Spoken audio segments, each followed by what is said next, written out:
नमस्ते। आज से पहले आप लोग ये देख रहे होंगे कि बॉलीवुड वाले साउथ में जाकर काम करते हैं, साउथ वाले बॉलीवुड में जाकर काम करते हैं, बॉलीवुड वाले साउथ सिनेमा का प्रचार करते हैं और साउथ वाला जो है वो बॉलीवुड का प्रचार करते हैं। ऐसा कई बार आप लोग देखे होंगे, लेकिन क्या कभी आज तक आप लोगों ने ये देखा था कि कभी कोई भोजपुरी सिनेमा का एक्टर, भोजपुरी सिनेमा का सिंगर को जो है वो साउथ वाले, बॉलीवुड वाले कहे कि भाई आप मेरी फिल्मों का प्रमोशन करो, मेरे गानों का प्रमोशन करो या मेरे कंटेंट का प्रमोशन करो? नहीं।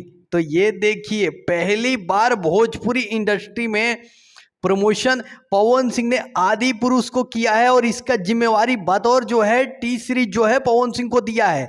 जी हाँ, भोजपुरी में प्रमोशन करने के लिए भोजपुरी ऑडियंस के बीच में, जो कि आप लोग जो भी इंस्टाग्राम आईडी खोल रहे होंगे अभी, तो आप लोग देख रहे होंगे कि पवन सिंह जो हैं वो आदि पुरुष के जो अभी आज ही 4-5 घंटा पहले जो है टी सीरीज पे जो है उसका एक मोशन पोस्टर आया है आदि पुरुष, जिसमें प्रभास हैं साउथ के बहुत बड़े बाहुबली फिल्म का एक्टर। जी हाँ, उनके फिल्म को जो है प्रमोशन कर रहे हैं पवन सिंह, प्रमोशन किए भी हैं, कर क्या रहे हैं।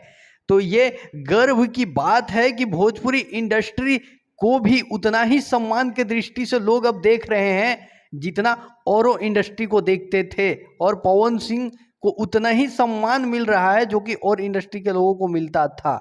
तो पहली बार पवन सिंह ने किसी सिनेमा का भी प्रमोशन किया है, वो भी बराबरी में आके। बाकी मिलते हैं अगले वीडियो में। Love you.